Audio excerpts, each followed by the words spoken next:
Hi there everyone, welcome back to week number 4.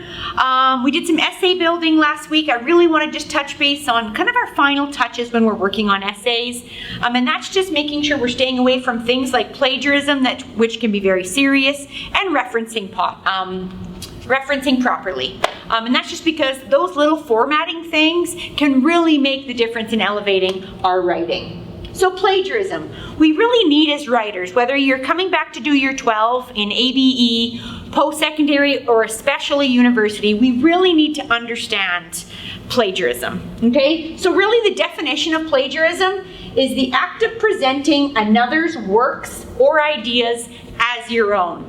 Okay, so this can be tricky with essay writing, where you have to remember when we're doing research and when we're putting things together with evidence-based facts from other people's works, even if you agree with them and you think the same way, you have to credit that author with those ideas. And really, when we're looking at developing our writing and our essay, we need to really think about that guy, if it's Dr. Roland Corrigal who wrote this article, I'm using that doctor to help me make my argument because he is this important man who wrote this article that I'm using to back up my exact point of view. So making sure you give that author credit is really, really important. 1, to stay out of the plagiarism place, and 2, to help back up your argument that you're creating for class. So let's talk about this. The plagiarism that we see a great deal in university and post-secondary and ABE is what we call accidental plagiarism. Okay, now don't get me wrong, it's still a huge no-no and not good, and in a lot of cases can get you a 0 on a paper, but it's when you might not know when or how to cite, which is something I'm going to help you with today. The second is not knowing the difference between paraphrasing and summarizing another person's words. That kind of ties into making sure you know how to cite properly. The biggest thing that we have seen come across, whether it's in student affairs or at Northlands College in general, is maybe not understanding what common knowledge is, because you don't have to cite common knowledge. And the biggest one, recycling an old paper. Okay, technology is pretty advanced, guys. If somebody handed it in the last year, there's going to be a record of it. So make sure you're doing your own work. Deliberate plagiarism, okay, is when you're rewriting word for word from the internet articles and books, when you're copying and pasting from web pages, when you're patchwork writing, okay, which means you're taking or stealing something from here and there and presenting that as your own words and ideas, or buying, downloading, or borrowing papers from the internet. Now, I quickly touched base on technology and advancements. Now, don't get me wrong, it's not like you're going to jail. Grand Theft Auto, what are you in for? Plagiarism. It's not necessarily that serious, but you can be kicked out of school. If you're a university student, you can potentially be charged a fine and be kicked out of school indefinitely if there's deliberate plagiarism happening. In most cases, instructors and professors usually give you a window to make the correction or to help coach you through if you're not sure what it is. Always ask and make sure, okay? Even still, I just handed a paper in 2 weeks ago and I got some feedback back saying, Brandi, why didn't you cite this? And I had to argue why I didn't cite that piece. So it still happens, and it's something we need to be very diligent about, okay? So again, what do you mean all my facts are wrong? I copied everything straight from the internet. With technology today, there are instructors who can put 2 or 3 words into a special search engine that shows up exactly where you've stolen something from. So let's be cautious. So how can I teach you how to make sure we're properly citing information? Well, first of all, Brandi, what's a citation? What are you talking about? So a citation comes in different forms, but mostly it's quoting another source, so an authoritative source, for substantiation, which is a fancy word of saying, I, Brandi, am writing a paper and I've said this fact, okay? Shakespeare is an old white guy who writes from white privilege. Okay, that's what I said. And so now I'm looking for evidence and facts from different sources to say, who else thinks maybe the same way as I do? And how can I find these very smart people who've written papers, who've been authors, that think the same way that I do, to help me make sure I can back up my argument, okay? And then that's what I do. And then so I'm gonna find somebody that says, Shakespeare's a guy full of white privilege, who's gonna help me back up my argument. Okay, that's maybe a bad example, but I'm thinking on the fly. Okay, ways to cite sources. This is one of my favorites too. The credible Hulk. You won't like me when I'm angry because I always back up my rage with facts and documented sources. Okay, it's just making sure that everything that you say is backed up in a good way. So what are the 3 ways to cite? Direct quotations. Okay, that's when you put quotations around it and it's written explicitly and exactly like the author does in their article or their book. And then there's paraphrasing. You can take little bits and pieces and get the gist of maybe a very large quote. And summarizing, which means you're putting their idea or their theory into your own words, but the idea is not genuinely yours. Okay? And this is how we cite things in text, okay? So the biggest thing about referencing is kind of understanding terminology. So citations, okay, and direct quotes and referencing is things that you're putting inside of your essay. Okay, once you look at references, bibliographies, those come at the end of your paper to tell us which sources you used.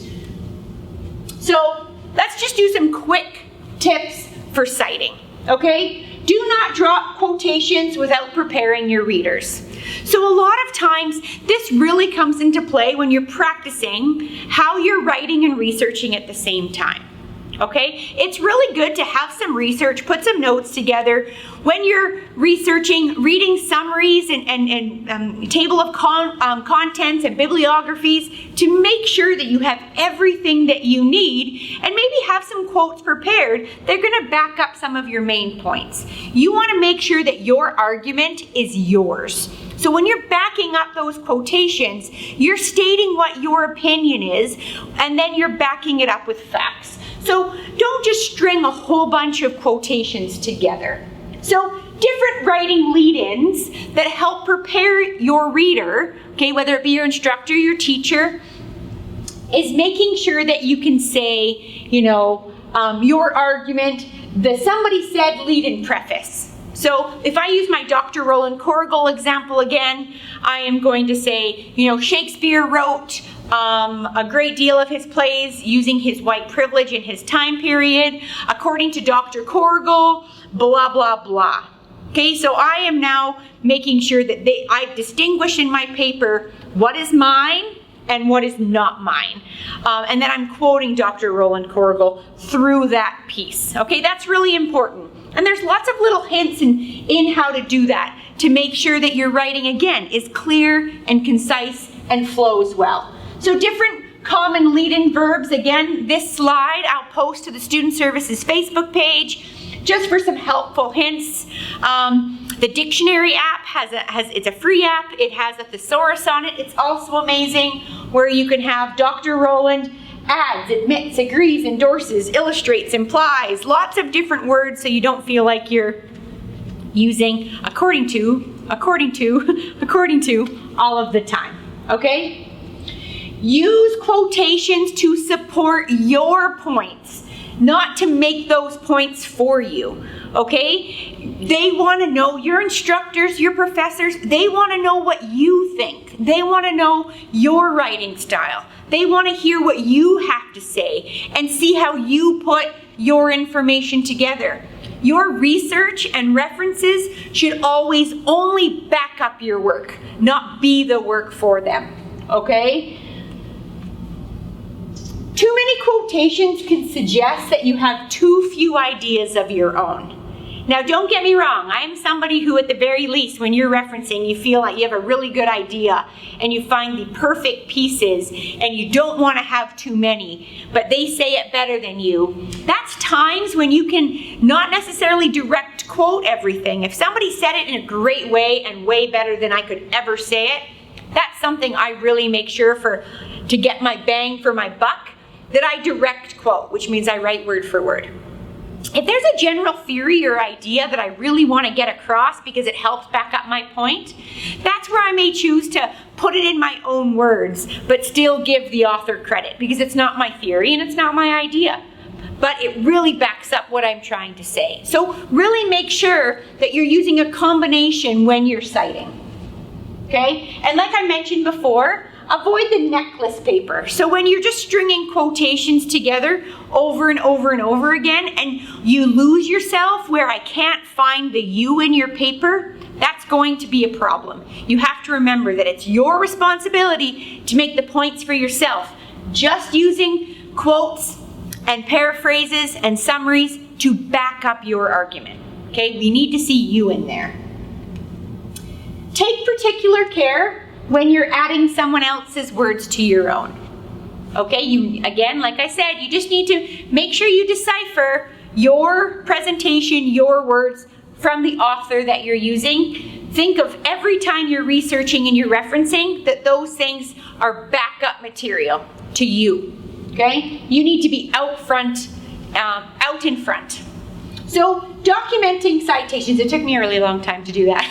I'm just going to point that out there. It took me way too long to get the magnifying glass to move in my PowerPoint. Documenting citations, especially out there for university students, you're going to use professors, use abbreviations like MLA, Chicago, and APA, and maybe they won't really necessarily describe them or look them up. Post-secondary and ABE, you may have more time with instructors working you through this.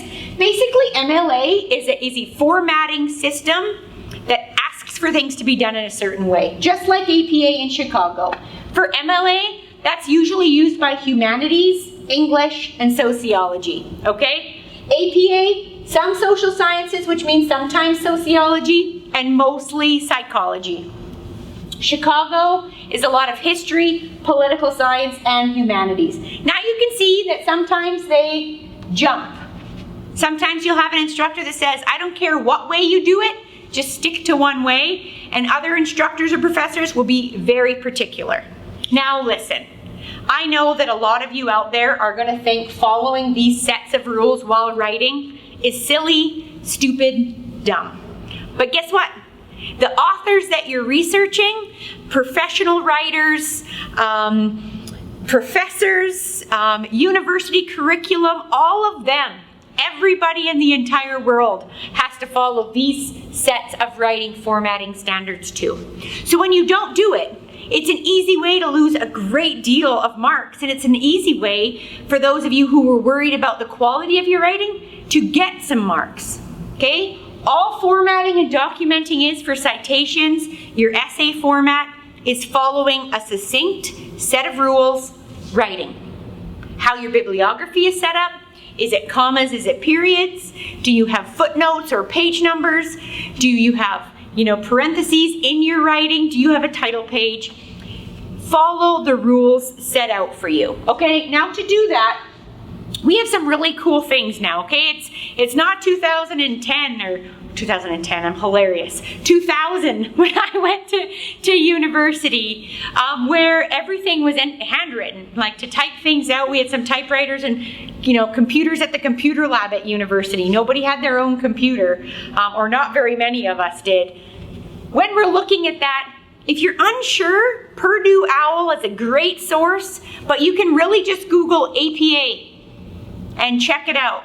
I always have the newest edition printed on my desk so I know what I'm doing. So it's a succinct set of rules. That's all you got to follow. And same with your bibliography. A bibliography page is important even when you're writing a paper for Mr. Marcus Rayner and you're using 3 books from his class.